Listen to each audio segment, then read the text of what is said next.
Breaking news చూస్తున్నారు. Cinema నటుడు fish Venkata kidney సంబంధిత వ్యాధితో బాధపడుతూ చికిత్స పొందుతూ నిన్న ఒక ప్రైవేట్ హాస్పిటల్లో కన్నుమూశారు. దీంతో ఫిష్ వెంకట్ ఇంటి దగ్గర విషాద ఛాయలు అలుముకున్నాయి. తన అభిమానులతో పాటు చాలా మంది నటులు కూడా అక్కడికి వచ్చి ఫిష్ వెంకట్ను కాపాడుకోలేకపోయామంటూ కూడా బాధపడుతున్నటువంటి పరిస్థితి కనిపిస్తుంది. ప్రజెంట్ ఫిష్ వెంకట్ ఇంటి దగ్గర కూడా అంత్యక్రియలకు సంబంధించి అక్కడ ఏర్పాట్లు కూడా జరుగుతున్నాయి. అయితే ఫిష్ వెంకట్ ఇంటి దగ్గర విషాద ఛాయలు అలుముకున్నాయి. కన్నీటి వీడుకోలు పలుకుతున్నారు అభిమానులు. నిన్న రాత్రి కిడ్నీ సంబంధిత వ్యాధికి చికిత్స పొందుతూ నిన్న ఓ ప్రైవేట్ హాస్పిటల్లో కన్నుమూశారు ఫిష్ వెంకట్. వెంకట్ భార్యకు ఒక కూతురు, ఇద్దరు కొడుకులు ఉన్నారు. దాదాపు 100 సినిమాల్లో నటించారు ఫిష్ వెంకట్. వెంకట్ను కాపాడుకోలేకపోయామంటూ కూడా ఆవేదన వ్యక్తం చేస్తున్నారు సహచర నటులు. అయితే ఇవాళ సాయంత్రం ఫిష్ వెంకట్ అంత్యక్రియలు జరిగే అవకాశం కనిపిస్తోంది. ఎస్ఎబిక్ టీవీ స్క్రీన్ పైన అక్కడ ఫిష్ వెంకట్ భార్య ఏడుస్తున్నటువంటి దృశ్యాలు కూడా మనం చూస్తున్నాము. అయితే ప్రజెంట్ అక్కడ చాలామంది అభిమానులు కూడా వచ్చి చేరుతున్నారు. చాలామంది సహచర నటులు కూడా అక్కడికి వచ్చి ఫిష్ వెంకట్ని కాపాడుకోలేకపోయామంటూ కూడా రోధిస్తున్నటువంటి పరిస్థితి కనిపిస్తుంది. రైట్, ఇదే అంశానికి సంబంధించిన పూర్తి డీటెయిల్స్ అందించడానికి మా ప్రతినిధి దేవిక లైవ్లో జాయిన్ అవుతున్నారు. దేవిక ప్రజెంట్ ఫిష్ వెంకట్ ఇంటి దగ్గరే ఉన్నారు. ఎస్ దేవిక, చెప్పండి. ఫిష్ వెంకట్ చాలా రోజుల నుంచి ఆయన హాస్పిటల్లో ఉన్నారు, ట్రీట్మెంట్ తీసుకుంటున్నారు. చాలామంది ఆయనకు ఆర్థిక సహాయం అందించడానికి కూడా ముందుకొచ్చారు.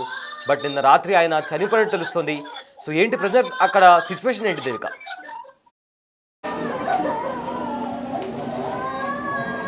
ఎస్, ఫిష్ వెంకట్ గారు కొద్ది రోజుల నుంచి కూడా కిడ్నీ సంబంధిత వ్యాధితో బాధపడుతూ నిన్న ఒక ప్రైవేట్ హాస్పిటల్లో అయితే ఆయన రాత్రి 10 గంటల సమయంలో చనిపోవడం జరిగింది. తుది శ్వాస విడిచారని చెప్పొచ్చు. కొద్ది రోజుల క్రితం కోట శ్రీనివాస్ గారు మరణ వార్త మరొక ముందే మరొక ఆర్టిస్ట్ చనిపోవడం అనేది ఎంత బాధాకరం. ఒకవైపు నుంచి కూడా ఇండస్ట్రీ, మరోవైపు నుంచి కూడా అభిమానులు జీర్ణించుకోలేని పరిస్థితి కనిపిస్తుందని చెప్పొచ్చు. ప్రస్తుతం మనం ఫిష్ వెంకట్ గారి తండ్రి గారి నివాసం దగ్గర అయితే ఉన్నాం. సికింద్రాబాద్లో చూడొచ్చు. ప్రతి ఒక్కరు కూడా ఆయన అభిమానులు కావచ్చు, కుటుంబ సభ్యులు, బంధువులు అందరూ కూడా ఇక్కడికి వచ్చి ఆయనని నిన్న తుది శ్వాస విడవడంతో రాత్రి 10 గంటల సమయంలో ఈ ఘటన చోటు చేసుకోవడంతో బంధువులందరూ కూడా అటువైపు ఇండస్ట్రీకి, కుటుంబ సభ్యులకి అందరికీ కూడా ఫోన్ చేయడం జరిగింది. ప్రస్తుతానికైతే అందరూ కూడా ఆయన చివరిసారిగా చూడడానికైతే ఇంటి దగ్గరికి వస్తున్న పరిస్థితి కనిపిస్తుందని చెప్పొచ్చు.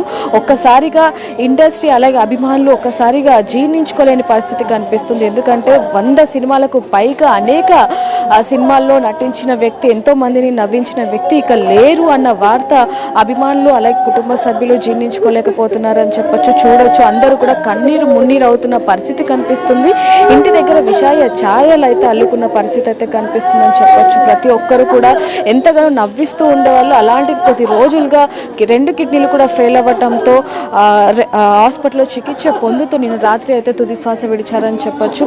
అంటే కిడ్నీ మార్పిడి కోసం అనేక హాస్పిటల్లో కూడా ప్రయత్నించడం జరిగింది. అలాగే డాక్టర్లు కూడా 50 లక్షలకు పైగా ఖర్చు అవుతుందంటూ కూడా చెప్పడంతో కొంచెం ఆర్థికంగా ఇబ్బందుల్లో ఉన్న కుటుంబం ఒకవైపుగా సాయం కోసం ఎదురు చూసిన పరిస్థితి తెలిసినప్పటికీ కూడా ఒకవైపు కిడ్నీ మార్పిడి దొరకకపోవడం, అదేవిధంగా డబ్బుల పరంగా కూడా అంటే సరైన ట్రీట్మెంట్ అందినప్పటికీ కూడా కిడ్నీ దొరకక ఈరోజు ఈయన ఇలాంటి పరిస్థితుల్లో ఉన్నట్టుగా అయితే తెలుస్తుందని చెప్పొచ్చు. ఏదైనప్పటికీ ఇంటి దగ్గర మాత్రం కూడా విషయ ఛాయలు అయితే అల్లుకున్న పరిస్థితి కనిపిస్తుంది. ఇప్పుడు మనతో పాటు ఫిష్ వెంకట్ గారి కూతురు మనతో పాటు ఉన్నారు. ఒకసారి వారితో కూడా మాట్లాడదాం. నమస్తే అండి. ప్లీజ్, అంటే మిమ్మల్ని బాధ పెట్టాలని కాదు, అంటే కొద్ది రోజులుగా ఆయన అసలు ఎవరితో కూడా మాట్లాడిన పరిస్థితి, అసలు కళ్ళు కూడా తెరవట్లేదు అంటూ కూడా మీరు లాస్ట్ టైం బిగ్ టీవీతో మాట్లాడటం జరిగింది. అసలు రాత్రి ఏం జరిగిందంటే ఏమని చెప్పారు? ఏం చెప్పలేదండి. లివర్ పాడైందంట, లివర్ ఇన్ఫెక్షన్ వచ్చింది.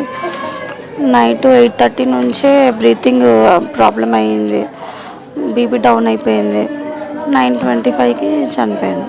అంటే చివరిసారిగా అసలు ఎప్పుడు స్పందించారు? అంటే హాస్పిటల్ మార్చడం జరిగింది, అంటే ఆయనకి ఆరోగ్యపరంగా అలాగే కొంచెం ట్రీట్మెంట్ కోసం వేరే హాస్పిటల్ మార్చడం జరిగింది. అప్పటి నుంచి మాట్లాడారా లేకపోతే? లేదు, హాస్పిటల్ షిఫ్ట్ చేసిన తర్వాత నుంచే మాట బంద్ అయింది.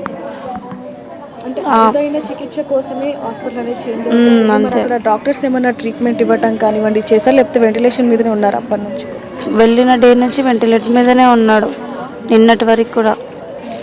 నిన్న ఈవినింగ్ కూడా బాగానే ఉన్నాడు, సడన్గా అయిపోయింది అట్లా.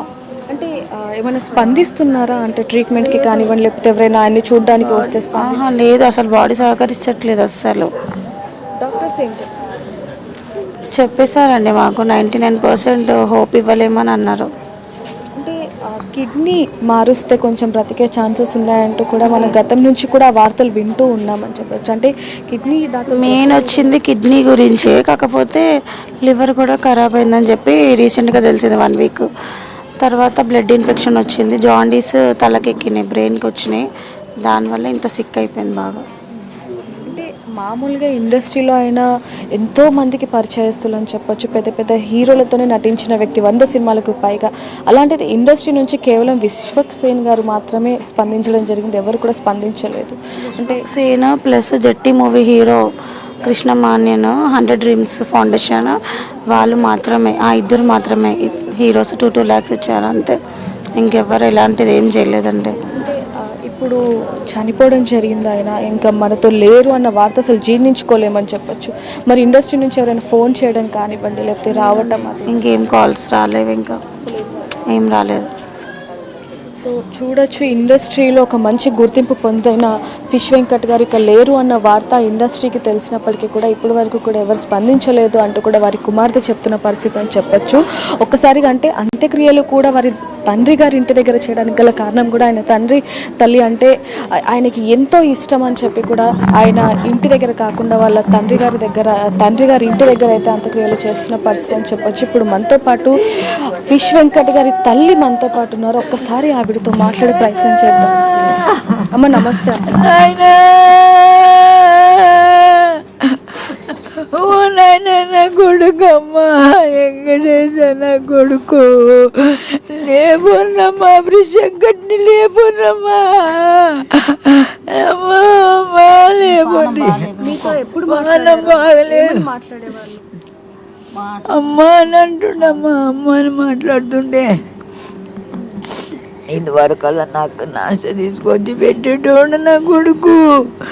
ఈ టైం దాకా కూడా ఆగకపోవు బిడ్డ, అన్ని పెట్టి నాకు తినిపిస్తుండే నా కొడుకు. మా అమ్మ చూడ నంజ పెన్నాన్ని తిడుతుండే, నన్ను మంచిగా చూసుకుంటుండే బిడ్డ నా కొడుకు.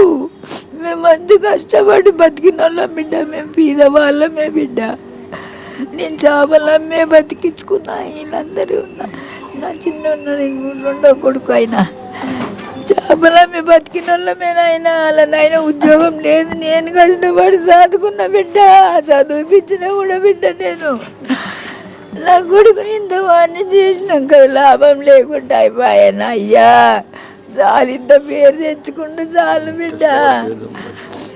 నా అయ్యా, నా వెంకటేవో వెంకయ్యా, ఇక చూతురారా, నీది వార్తలు ఎట్లా వింటున్నారు వెంకట నాన్న లేవు. ఆయనకి ఎంతో మంది అభిమానులు ఉన్నారమ్మా. అంటే టీవీలో చూసినప్పుడు వచ్చే అమ్మ మీ కొడుకు టీవీలో కనిపిస్తున్నాడు అన్నప్పుడు మీకు ఎలా అనిపించింది? ఎప్పుడు టీవీలో కనిపించినప్పుడు ఏమనిపించింది? ఏమనిపిస్తుంది, నేను ఇంకా ఏం చేయగలుగుతా బిడ్డ. చెప్తే ఇన్నిటోడుగా మందు తాగుతుండే, ఏమనంటే నెత్తికి కోపం వచ్చేటోడు. వద్దు బిడ్డ, మంచిగా బతుకుండ్రి, మంచిగా బతుకుండ్రి. ఇక వీడు పక్కకుండి అన్ని సంజానుతుండే. అమ్మ పోనీ తప్పైంది సారీ అని చెప్పి పోయేటోడు బిడ్డ. నాకు తెచ్చి తినబెట్టేటోడు బిడ్డ. ఇక ఇది దీనని తెచ్చిపెట్టిండు బిడ్డ నా కొడుకు. మేము మస్తు కష్టపడ్డావు అమ్మా, మాయమ్మ మస్తు కష్టం చేసి సాధింది. అమ్మ అంటే ఇప్పుడు మిమ్మల్ని బాధ పెట్టాలని కాదు, ఆయన మీతో చివరిసారికి ఎప్పుడు మాట్లాడారు? చివరి దాకా ఇక ఇప్పుడు హాస్పిటల్ చేసే ముందు నాకు పడి కాళ్ళు ఇరిగినాయి, పోవస్తలేదు. ఓన్లో మాట్లాడితే ఇంట్లో ఉన్నాడు అప్పుడు మంచిరాబాద్లో. 2 రోజులకు షెరికాయిండు. అమ్మా నువ్వు ఏడవకు, నువ్వు తిను, పొద్దున ఏమైనా తెప్పించుకొని తినమ్మా, నువ్వు ఏడవకమ్మా, నేను వస్తాడికి అని అన్నాడు. రానెళ్ళాడు. ఇవన్నీ వాళ్ళని వీళ్ళని ఆబాడుకోవాలి, తమ్ముళ్ళని కొడుకులని అందరినీ తిట్టిండు. ఇక 2 రోజులకు దవాఖానకు చేరికాయండి బిడ్డ. నువ్వు మంచిగా తిను, మా అమ్మని మంచిగా చూసుకొని, మా అమ్మని మంచిగా చూసుకొని అని చెప్పిండు. తమ్ముళ్ళకు కూడా బెదిరించాడు, వీళ్ళని కూడా బెదిరించేటోడు. ఏమన్నా తీసుకొస్తే అందరికి పెట్టేటోడు. ఎంత దాగున్న మాత్రానికి అన్ని పట్టుకొచ్చి అందరికి పెట్టేటోడు బిడ్డ. వాని పొట్టకి అన్నట్టు చూసుకోలేడు నా అయ్యా. చూడొచ్చు ఆ తల్లి ఆవేదన అసలు ఏ విధంగా ఉందో చూడొచ్చు. ఎప్పుడు కూడా తిను అమ్మ తిను అంటూ కూడా నాకు ఎప్పుడు కూడా ఎంతో ఇష్టంగా ఏదో ఒకటి తెస్తూ ఉండే. కొద్ది రోజుల క్రితం కూడా ఆయన నాతో మాట్లాడడం జరిగింది. అందరూ కూడా నా తల్లిని సరి బాగా చూసుకోండి అంటూ కూడా అన్నదమ్ములకి అందరికీ కూతుర్లకి కొడుకులకి చెప్పినట్టుగా కూడా ఆ తల్లి ఆవేదన చూడొచ్చు. తండ్రిని కోల్పోయిన కొడుకుని కోల్పోయిన బాధలో ఆమె విలవిల ఆడుతున్న పరిస్థితి కనిపిస్తుందని చెప్పొచ్చు. ఒకసారి ఫిష్ వెంకట్ గారి తమ్ముడు కూడా మనతో పాటు ఉన్నారు, వారితో కూడా మాట్లాడతాం. నమస్తే అన్న. ఆయన ఆరోగ్యం ఎప్పటి నుంచి బాగాలేదు? 3 సంవత్సరాల నుంచి బాగాలేదు. డయాలసిస్ 3 సంవత్సరాల నుంచి డయాలసిస్లో ఉన్నాడు. డయాలసిస్ జరుగుతుంది, ట్రీట్మెంట్ జరుగుతుంది. అందరిని చూసి అందరిని వాళ్ళ తమ్ముళ్ళని చెల్లెళ్ళని అందరినీ బాగా చూసి వాళ్ళ బాబాయ్ పిల్లలు చెల్లెళ్ళని ఏ తేడా లేదు. అందరినీ ఎవరైనా పలకరించేవాడు, అందరితో బాగుండేవాడు. ఒక చేపలు అమ్ముతూ కూడా ఆయన పేరు ఫిష్ వెంకట్ గా మారిందని చెప్పొచ్చు. ఇండస్ట్రీలోకి వెళ్ళాక కూడా ఫిష్ వెంకట్ అనే పేరు బాగా వైరల్ గా మారింది. అంటే ఫిష్ వెంకట్ అంటే ప్రతి ఒక్కరు గుర్తుపడతారని చెప్పొచ్చు. పెద్ద పెద్ద సినిమాల్లో ఆయన నటించడం జరిగింది. అంటే ఎలా మాకు చాలా చిన్నగా ఉన్నప్పటి నుంచి ఆయన కష్టపడి పైకి వచ్చాడు. సినిమా ఇండస్ట్రీలో అంత పేరు తెచ్చుకున్నాడు. అందరితో బాగుండేవాడు. డైరెక్టర్లు కానీ ప్రొడ్యూసర్లు కానీ యాక్టర్స్ అందరికీ బాగా ఉండేవాడు, దగ్గరగా మంచిగా మాట్లాడేవాడు, అందరితో కలిసి ఉండేవాడు. ఆయన చిన్న స్థాయి నుంచి ఇంత పెద్ద యాక్టర్ అయిండు.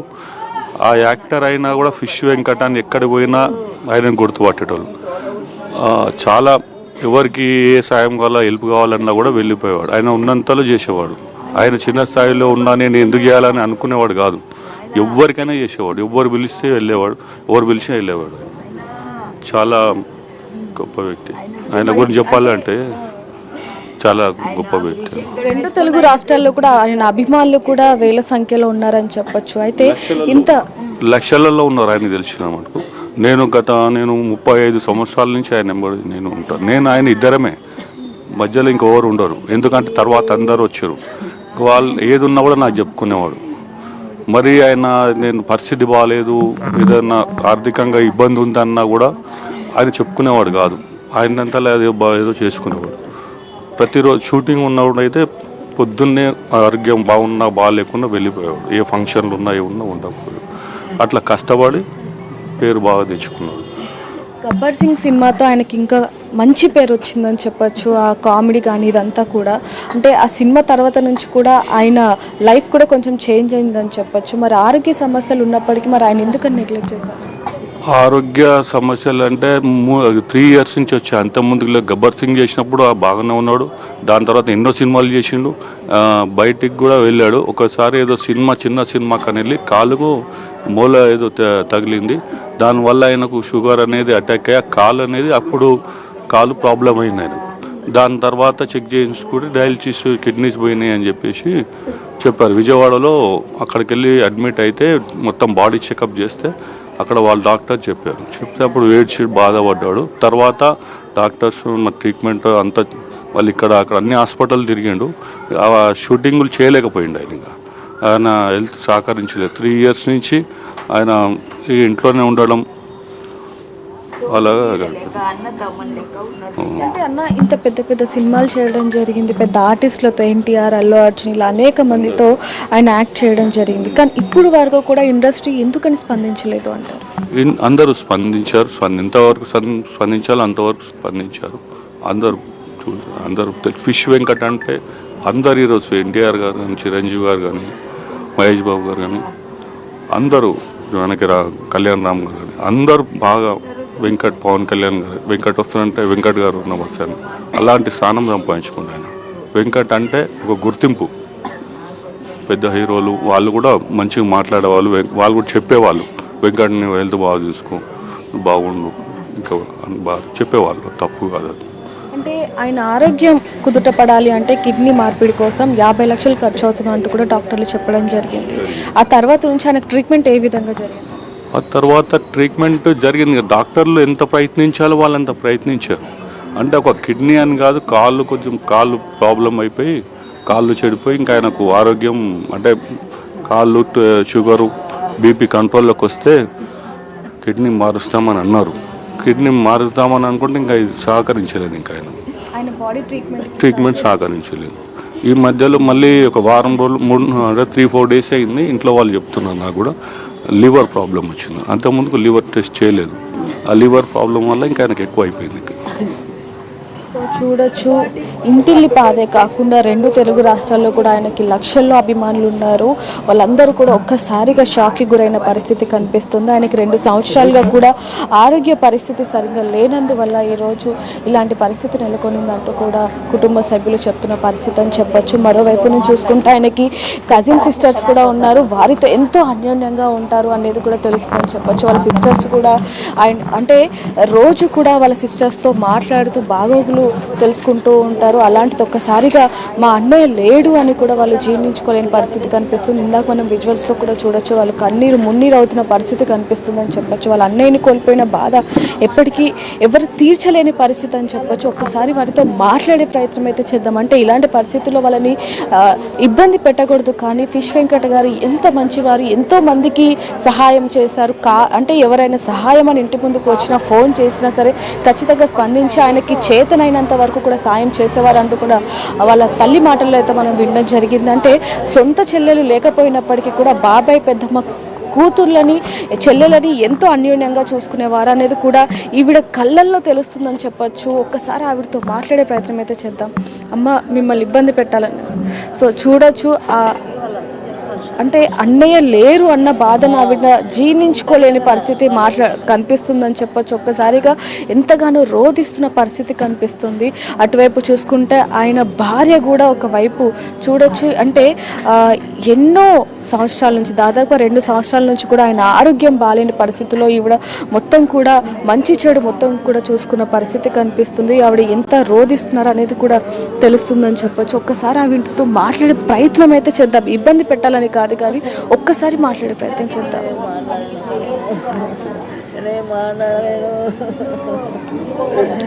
చూడొచ్చు, ఆ బాధ తెలుస్తుందని చెప్పొచ్చు. అంటే 2 తెలుగు రాష్ట్రాల్లోనే ఆయనకి ఎంతో మంది అభిమానులు ఎంతగా ఉన్నారనేది కూడా మనకు తెలుసు. ఒక్కసారిగా ఈ వార్త అభిమానులు కూడా జీర్ణించుకోలేని పరిస్థితి కనిపిస్తుంది. మొత్తం కూడా అభిమానులు కూడా అందరూ కూడా ఇక్కడికి వచ్చి ఆయన చివరిసారిగా చూడటానికి అయితే వస్తున్న పరిస్థితి కనిపిస్తుందని చెప్పొచ్చు. ఒకవైపు నుంచి కుటుంబ సభ్యులు, అభిమానులు, సన్నిహితులు అందరూ కూడా ఇక్కడికి వచ్చి ఆయనకి చివరిసారిగా వేడుకోలు పలుకుతున్న పరిస్థితి కనిపిస్తుంది. ఆయన అంత్యక్రియలు కూడా మారేడుపల్లి శ్మశాన వాటికల్లో అయితే చేయబోతున్నట్టుగా అయితే తెలుస్తుందని చెప్పొచ్చు. ఒక్కసారిగా ఇక్కడ ఉన్న కొంతమంది బంధువులతో కూడా మాట్లాడే ప్రయత్నం చేద్దాం. అమ్మ, నమస్తే. ఏమవుతారమ్మా? అన్న అవుతాడు. అంటే ఎలా ఉండేవారు? మంచిగా ఉండే. అసలు డయాబెటిక్ వచ్చిన తర్వాత, కిడ్నీ ఫెయిల్ అయిపోయిన తర్వాత చాలా సీరియస్గా అయ్యిండు. చాలాసార్లు పడడం మళ్ళీ లేవడం అయింది. ఇప్పుడు కూడా బాగా అవుతాడని ఎన్నో కలలు కన్నాం మేము. ఆ దేవుడే కిడ్నీ రూపంలో వచ్చి ఎవరైనా దాతలు హెల్ప్ చేస్తారు, అన్న మంచిగా వస్తాడని అనుకున్నాము. కానీ ఇలా అవుతుందని అయితే అనుకోలేదు. అంటే ఆయనకి సొంత చెల్లెలు లేనప్పటికీ మిమ్మల్ని సొంత చెల్లెల్లాగా చూసుకునే వాళ్ళం. అసలు చూసుకునేవాళ్ళు. సొంత చెల్లెళ్ళు ఉన్నారు. మళ్ళీ నేను కాక కూతుర్ని. మేము 3 చెల్లెళ్ళము. 3 మేము సొంత చెల్లెలు, అక్క, 5 అక్క చెల్లెళ్ళము. అందరం కలిసిమెలిసి ఉండేవాళ్ళం చిన్నప్పుడు. తర్వాత మా బాబాయ్ పిల్లలే, వేరే వాళ్ళు కాదు, ఒక్క ఇంటి వాళ్ళమే మేమందరము. కానీ ఇక మాకు అన్నయ్య లేవడం చాలా తీరని లోటు. మ్యారేజ్ అయిన తర్వాత ఇక ఎవరికి వాళ్ళలాగా అయిపోయినాం. అంటే చివరిసారిగా ఎప్పుడు మాట్లాడారక్క? ఏమని మాట్లాడారు? లాస్ట్ వీక్ మాట్లాడాము. లాస్ట్ వీక్ వెళ్ళినప్పుడు బాగానే చూశారు. మాట్లాడుతుంటే కూడా మాట్లాడిండు, కొంచెం స్మైల్ ఇచ్చిండు, ఏడ్చిండు అంతే. పట్టుకున్నాడు, చెయ్యి పట్టుకున్నాడు, ఏడ్చిండు, ఇంకంతే. ఇక వారం నుంచి ఏం లేదు, అసలు మాట లేదు, ఏది లేదు. మీతో ఏ విధంగా ఉండేవాళ్ళు? అంటే ఆయన ఒక ఆర్టిస్ట్, ఒక మంచి కమీడియన్, ఎంతో మందితో అనేది ప్రేమనే అన్నది ఎప్పుడు అంతే. మేము అందరం మేము అన్న అట్లా ఏముందేలే, అందరం అక్క చెల్లెలం అన్న అందరినీ చూసుకుంటుండే. అక్క యొక్క ఇక అన్న అంటే చిన్నగా ఉన్నప్పటి నుంచి చాలా ప్రేమగా చూసేటప్పుడు నన్ను అయితే చాలా ఎక్కడికి వెళ్ళినా తీసుకెళ్తుండే తన వెంటనే. ఏ మూవీకి వెళ్ళినా, మళ్ళీ ఎక్కడికి వెళ్ళినా మా వదినే, నేను, మా అన్న కంపల్సరీ వెళ్ళేటోళ్ళం. అందరం కలిసిమెలిసి ఉండేవాళ్ళము. మా డాడీకి ఒకసారి హాస్పిటల్లో సీరియస్ అయితే మేమందరం ఏడ్చుకుంటూ కూర్చుంటే, నేను ఉన్నా, మీరేం బాధపడకున్నాను, ఇక్కడ 2 చెల్లెల్ని, ఇక్కడ 2 వేసుకో, మధ్యలో పడుకున్నాడు మా ధైర్యం చెప్పుకుంటా. మాకు అందరికీ పెద్ద దిక్కుకుంటుండే మా అన్న. మేమే కాకుండా ఇతరులకు, ముసలి వాళ్ళకు, ఎవరు లేని వాళ్ళకు కూడా అంత్యక్రియలు చేయడానికి అక్కడ బొల్లారం వస్తుండే. అక్కడ వచ్చి ముసలి వాళ్ళకి, ఎవరు లేని వాళ్ళకు వచ్చి అన్ననే దహనం సంస్కారాలు చేసి వచ్చేవాడు. అట్లా వచ్చినప్పుడు నాకు ఫోన్ చేసేవాడు, కలిసేవాడు నన్ను. కానీ అందరం మంచి కలిసి ఉండేవాళ్ళం. ఇక పెళ్ళిళ్ళైన తర్వాత ఎవరిది వాళ్ళు అన్నట్టుగా అయిపోయినాము. అయినా రాఖీ పండగకి ఇట్లా అందరం కలిసి ఉండేవాళ్ళం అనమాట. అంటే ఈసారి రాఖీ పండగ ఆయన లేకపోవడం అనేది చాలా బాధాకరం అని చెప్పాలి. లాస్ట్ ఇయర్ కూడా అన్న ఒంట్లో బాగాలేదు, ఇంట్లో ఉండి చాలా బాధపడ్డాడు అన్నయ్య. మా చెల్లెళ్ళు వచ్చిర్రు, అసలు వాళ్ళని ఏం చేయలేకపోయినా అనేసాడు. లేదన్నా, నీ ఆరోగ్యం మంచిగా ఉంటే చాలు, మాకు అదే ఎంతో గొప్ప అని చెప్పి లాస్ట్ ఇయర్ మేము వెళ్ళాము. అందరము కలిసి ఉన్నాం, పెద్దమ్మ, వదిన అందరం కలిసి ఉండేసి 1 గంట 2 గంటలు అన్నతో స్పెండ్ చేసి వచ్చాం. ఎక్కడికి వెళ్ళినా కలిసి ఉండేవాళ్ళము. ఎక్కడన్నా ఫంక్షన్లలో కలిస్తే మాత్రం అందరం కలిసి ఉండేవాళ్ళం. టీవీలలో సినిమాలో కనిపిస్తున్నప్పుడు ఎలా అనిపించేది అంటే అన్ని ఫీలింగ్ ఒకటి ఉండేది. నిన్న నైట్ నుంచి కూడా అదే చూసుకుంటా అన్నట్టుగా చాలా ఫీల్ అవుతున్నాము, మిస్ అయిపోతున్నాం అనేది. ఇండస్ట్రీలో పెద్ద పెద్ద హీరోలతో ఆయన నటించడం జరిగింది. అసలు అంటే చుట్టుపక్కల వాళ్ళందరూ కూడా మీ అన్నే టీవీలో కనిపిస్తున్నాడు అన్నప్పుడు షూటింగ్లో అవుతుంటే కూడా తీసుకెళ్లేవాడు మమ్మల్ని, ఫ్యామిలీని ఎప్పుడైనా కలిసినప్పుడు తీసుకెళ్తుండే. మూవీ షూటింగ్ ఉంది రండి అని తీసుకెళ్లేటోడు, చూసేటోళ్ళం అట్లా వెళ్ళి అన్నయ్య అందరం కలిసినప్పుడు అందరం మంచిగా. ఇక ఒక 15 రోజుల నుంచి మాట్లాడినప్పుడే అంతే. లాస్ట్ టైం ఇక్కడ ఉన్నప్పుడు వచ్చిన మాట్లాడిండు, ఇక ఇట్లనే బాగాలేదమ్మా హెల్త్ అని ఏడ్చిండు. అమ్మకు బాగా లేకుండే ఇక అమ్మ దగ్గరికి వచ్చినాం, కలిసినాం. ఇంకా అదే లాస్ట్ టైం ఒక 2 months కిందట 2 months కిందట ఆయన మీతో మాట్లాడిండు. ఇంకా మళ్ళీ మాట అంటే ఇక మాటనే లేదు, 2 months కిందట మాట్లాడింది. ఇంకా 1 month నుంచి అయితే సిక్ అయ్యే ఉన్నాడు మొత్తం.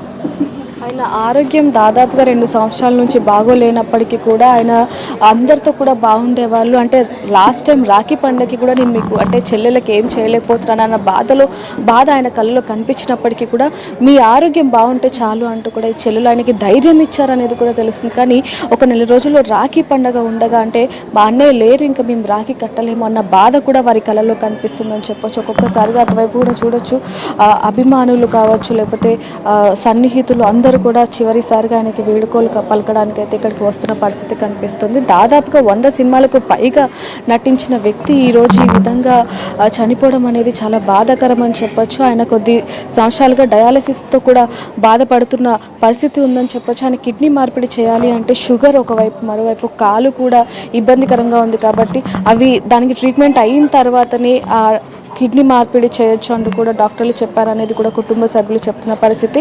ఫిష్ వెంకట్ గారి మరొక చెల్లెలు గారు మనతో పాటు ఉన్నారు. ఒక్కసారి వారితో మాట్లాడే ప్రయత్నం చేద్దాం. అసలు వాళ్ళ చూస్తుంటేనే కన్నీరు మున్నీరు అవుతున్న పరిస్థితి. మనం కూడా అంటే ఆయన ఎన్నో సినిమాల్లో మనం కూడా ఆయన నటన చూసి, ఆయన మాట తీరుని చూసి ఎంతగా నవ్వుకున్న పరిస్థితి మన అందరికీ అని చెప్పొచ్చు.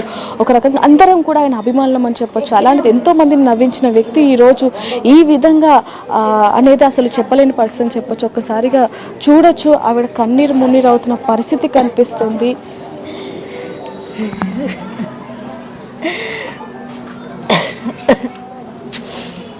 ఎంతగానో రోధిస్తున్న పరిస్థితి అని చెప్పచ్చు. ఒక్కసారిగా అన్నయ్య లేడు ఇంకా అనే వార్తను, అంటే ఎప్పుడు కూడా నాన్న తర్వాత ఆయన ఎంతో ధైర్యంగా చూసుకుంటాడు మమ్మల్ని, ఎప్పుడు కూడా నాన్న లేని లోటు మాకు తీర్చలేదు, అలాంటిది అంత ధైర్యంగా ఉన్న అన్నయ్య ఈరోజు లేకపోవడం అనేది ఎంతో బాధాకరం అనేది కూడా వీళ్ళ కళ్ళల్లో తెలుస్తున్న పరిస్థితి అని చెప్పొచ్చు. ఒకవైపు నుంచి చూసుకుంటే అభిమానులు కూడా ఒక్కొక్కరుగా ఇక్కడికి వస్తున్న పరిస్థితి. ఇండస్ట్రీ నుంచి కూడా అసలు ఏం జరిగింది ఏంటి అంటూ కూడా ఫోన్లు చేసి కనుక్కుంటున్న పరిస్థితి అని చెప్పొచ్చు. ముందు నుంచి కూడా ఆయనకి ఎప్పుడైతే గబ్బర్ సింగ్ ఆ సినిమా ద్వారా ఫేమ్ వచ్చిందో, గబ్బర్ సింగ్ టీం ఏదైతే ఉందో అందులో ఒక భాగం అయిపోయి అప్పటి నుంచి కూడా గబ్బర్ సింగ్ బ్యాచ్ అనేది వీళ్ళకి ఎప్పుడు కూడా తోడుగా ఉందని చెప్పొచ్చు. అనేక సందర్భాల్లో ఆయనకి ఆరోగ్యం బాగాలేనప్పటి నుంచి కూడా గబ్బర్ సింగ్ టీం అనేది ఆయనతో దగ్గరగా ఉండి ఆయన బాగోగులన్నీ కూడా చూసుకుంటున్న పరిస్థితి కనిపించిందని చెప్పొచ్చు. మనం కూడా అనేక విషయాల్లో వాళ్ళతో మాట్లాడిన పరిస్థితి కూడా, హాస్పిటల్లో కావచ్చు, లేకపోతే ట్రీట్మెంట్కి డాక్టర్స్తో అన్ని కూడా